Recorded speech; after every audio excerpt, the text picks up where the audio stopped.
ঘাটশিলা নামটা শুনলেই মনে হয় হাওয়া বদল। আগেকার দিনের উচ্চ শ্রেণীর লোকেরা বা জমিদাররা মন ও শরীরকে ভালো করতে কোথাও ঘুরতে যেতেন।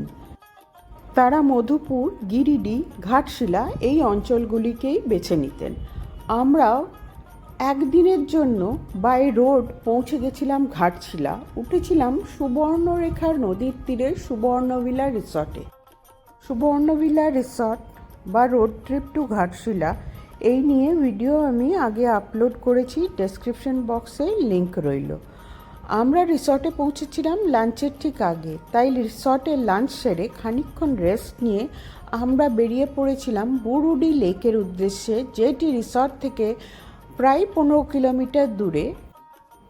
40 মিনিটস মতো টাইম লেগেছিল পৌঁছতে। তবে এখানে বলে রাখি, যদি আপনারা নিজেদের গাড়ি নিয়ে যান এবং ওখানে লোকাল কোনো ড্রাইভার যদি না থাকে আপনাদের সাথে, তবে গুগল ম্যাপ ফলো করবেন না। লোকাল লোকজনের হেল্প নিয়েই এগিয়ে যাবেন, কারণ অনেকগুলি রাস্তা আছে, রাস্তার কন্ডিশন খুব একটা ভালো না, আর লোকাল লোকজনই আপনাদের বলে দিতে পারবে কোন রাস্তাটির কন্ডিশন একটু তার মধ্যে ভালো। আমরা পৌঁছে গেছি বুরুডি লেকের কাছে। এই টাইমটাকে বেছে নিয়েছিলাম বুরুডি লেকটা ভিজিট করার জন্য, কারণ এইখান থেকে সানসেটটা খুব ভালোভাবে দেখা যায়। আগে পুরো লেকটা ঘুরে দেখে তারপর ওখানে যে বোটিংয়ের ব্যবস্থা আছে সেই বোটিংয়ের জন্য আমরা টিকিট করলাম। টিকিট কস্ট পড়েছিল 100 রুপিস পার হেড। আমরা 6 জন ছিলাম। আমরা বলেছিলাম 6 জনের জন্য 500 রুপিস দেব, কিন্তু এরা একদমই রাজি হয়নি। 6 জনের জন্য 600 রুপিসই দিতে হলো।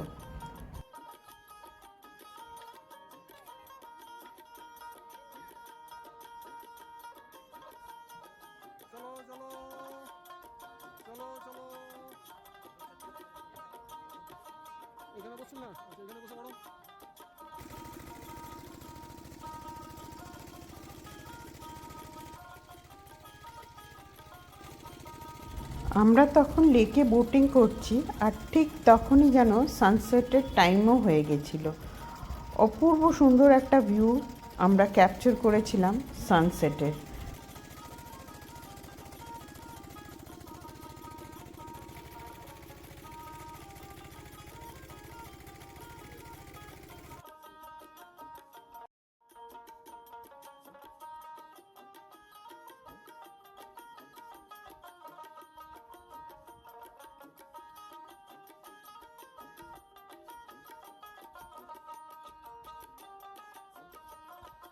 আমাদের নেক্সট ডেস্টিনেশন হলো রামকৃষ্ণ আশ্রম, ঘাটশিলা।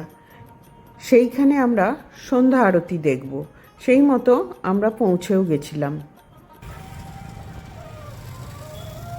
ঘাটশিলার রামকৃষ্ণ আশ্রমের টাইমিংসগুলো দিয়ে রাখলাম।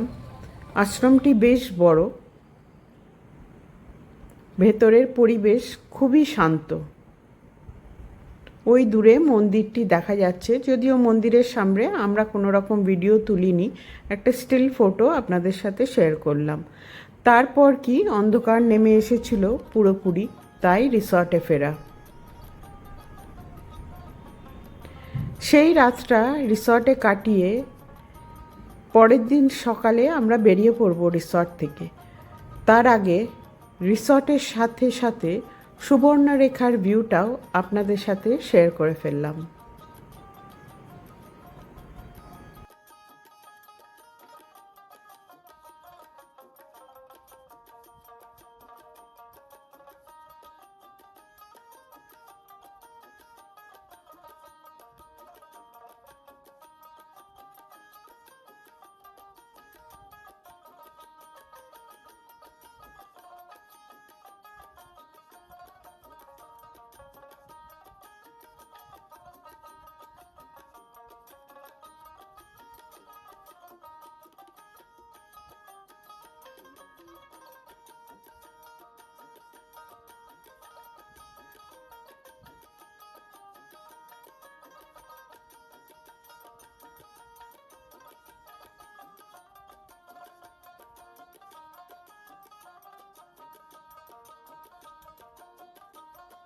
এই রিসর্ট থেকে 5 মিনিটের দূরেই আছে সূর্য মন্দির। সুবর্ণরেখা নদীর পাড়েই সূর্য মন্দিরটি, তাই আমরা চেক আউট করে প্রথমে সূর্য মন্দিরটি ঘুরে নিলাম। খুব সুন্দর একটা শান্ত পরিবেশ।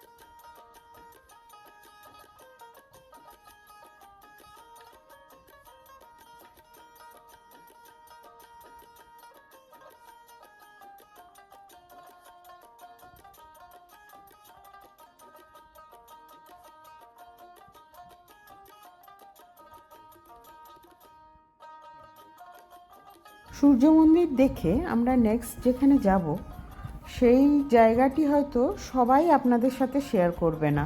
এটা হলো রামকৃষ্ণ আশ্রম, যেটা আমরা আগের দিন রাতে ভিজিট করেছিলাম। তার পাশেই গণেশের কালাকান্দের দোকান।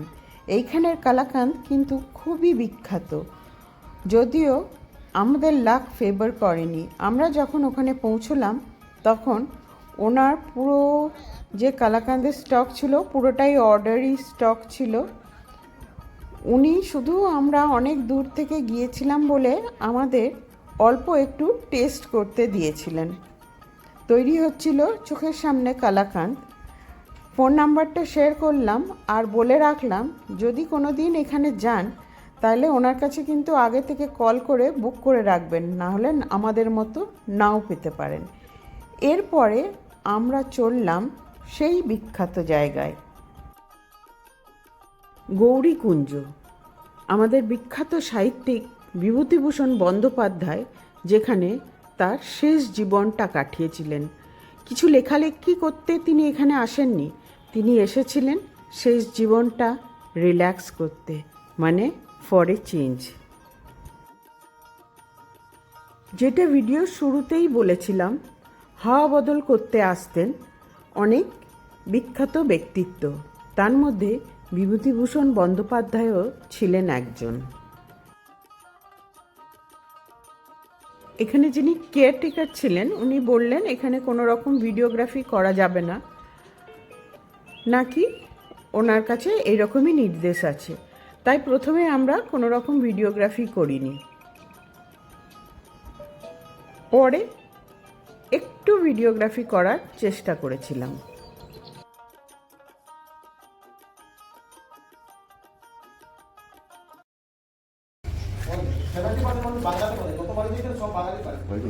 এখানে 4 জন রাজার বাড়ি: গজেন্দ্র কুমার মিত্র, প্রমোদনাথ ঋষি, কবি মুকুল চক্রবর্তী, শিবরাম চক্রবর্তী। কিন্তু ইনি মারা যাওয়ার পর এখান থেকে কলেজ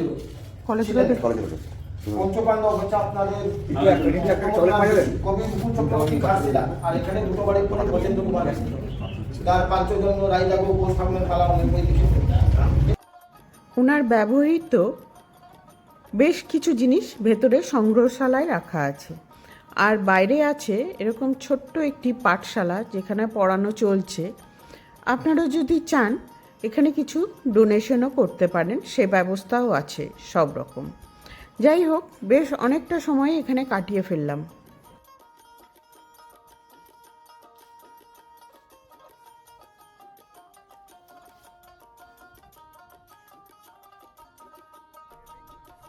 এরপর আমাদের ইচ্ছে হলো সুবর্ণরেখা নদীটিকে ব্রিজের ওপর থেকে দেখব। সেই মতো এগিয়ে চললাম। যাওয়ার পথে পড়ল হিন্দুস্তান কপার লিমিটেড, সেই বিখ্যাত কপার ফ্যাক্টরি, যেটা আমরা ছোটোবেলায় ভূগোলের বইয়ে অনেকবার পড়েছি। এই কপার ফ্যাক্টরির বাউন্ডারি ওয়ালের গা দিয়ে যে রাস্তাটা চলে যাচ্ছে, সেই রাস্তাটা দিয়ে এগোলেই আমরা পেয়ে যাব সুবর্ণরেখা নদী, এবং এই নদীর ব্রিজের ওপর থেকেই আমরা সুবর্ণরেখার ভিউটা একটু দেখব। কারণ এখন সুবর্ণরেখায় বিশেষ জল তো নেই, বর্ষায় এই সুবর্ণরেখায় খুবই ফুলে ফেঁপে ওঠে। আমাদের নেক্সট ডেস্টিনেশন হলো গালুডি ব্যারেজ। গালুডি ব্যারেজে যাওয়ার পথে একটি লেভেল ক্রসিংও পেলাম।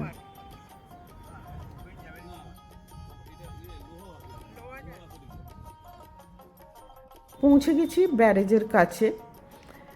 একটি ভিউ পয়েন্ট করা আছে, ব্যারেজটি ঠিক ক্রস করলেই একটি খুব সুন্দর ভিউ পয়েন্ট আছে, তার সাথে বেশ অনেকটা বসার জায়গা আছে।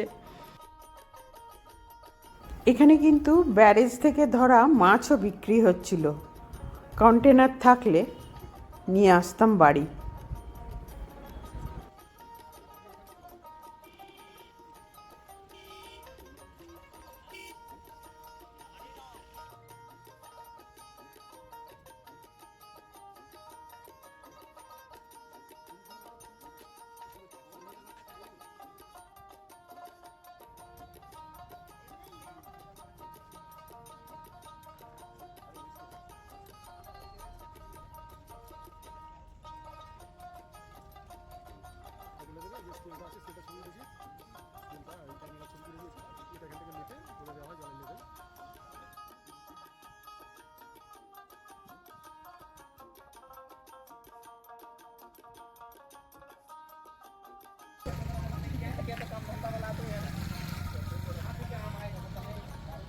ম্যাগি নুডলস ম্যাগি ইয়ে কাপ নুডলস জল ঢালো আর খেয়ে নাও। তুমি কি লাঞ্চের ব্যবস্থা এখানে করে নিয়েছো তো? জি, লাঞ্চের ব্যবস্থা এখানে করে নিয়েছো তো? হ্যাঁ,